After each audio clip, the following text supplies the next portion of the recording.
তার জন্য একটু ঘোরাঘুরির মধ্যে একটু রিলস বানিয়ে নিলাম, তোমরা দেখতেই পারবা রিলস। এই যে পুকুর পাড়ে আসলাম, দেখি একটু জলটা দেখি, ভালো লাগে বিকেলবেলা।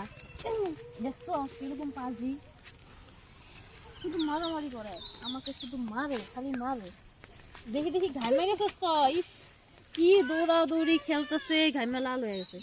কি সুন্দর, বাহ জলটা কি সুন্দর দেখা যাইতেছে। এই কয়েকদিন বৃষ্টি হলো, বৃষ্টির জলে একদম দিঘিটা একটু ভরছে, তার জন্য খুব সুন্দর। আরো বেশি বৃষ্টি হলে তো আরো অনেক উপরে জল উঠে, তাও কমই আছে এখন। এই আমার ফালাইয়া দিবি তো, কি করে না, একদম অত্যাচার করে। ওই দেখ জল, দেখ কি সুন্দর জল। হ্যাঁ ওই দেখো কত বড় একটা শেওড়া গাছ দিঘির পাড়ে, পুকুর পাড়ে। শেওড়া গাছে নাকি ভূত থাকে, অনেকের মুখে শুনি। আমি তো আবার শেওড়া গাছের সামনে দাঁড়িয়ে আছি, জায়গা বাবা ভয় লাগে।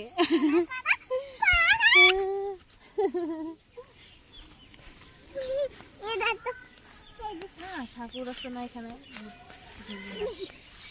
এই যে সামনে শনি ঠাকুর আছে, শনিদেব।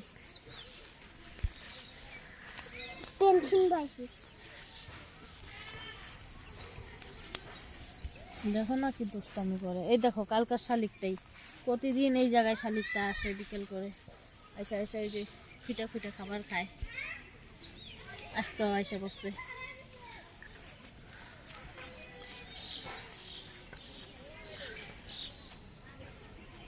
সেদিনকা একটা জংলি মুরগি দেখছিলাম ওই জলের কিনারে, জংলি মুরগি মনে আছে এই জায়গায়, মানে বাসা আছে ওই জঙ্গলে।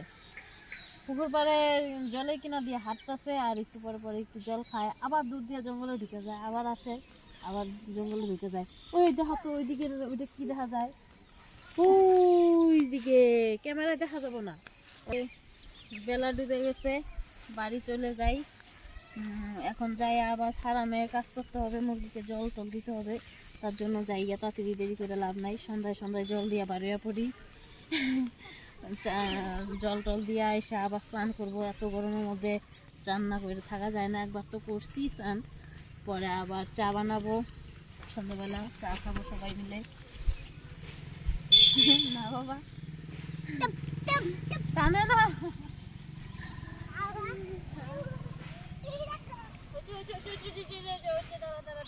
ওই জায়গায় দেখছিলাম জানো, ওই জায়গাটাতে জলের ওই জায়গায়।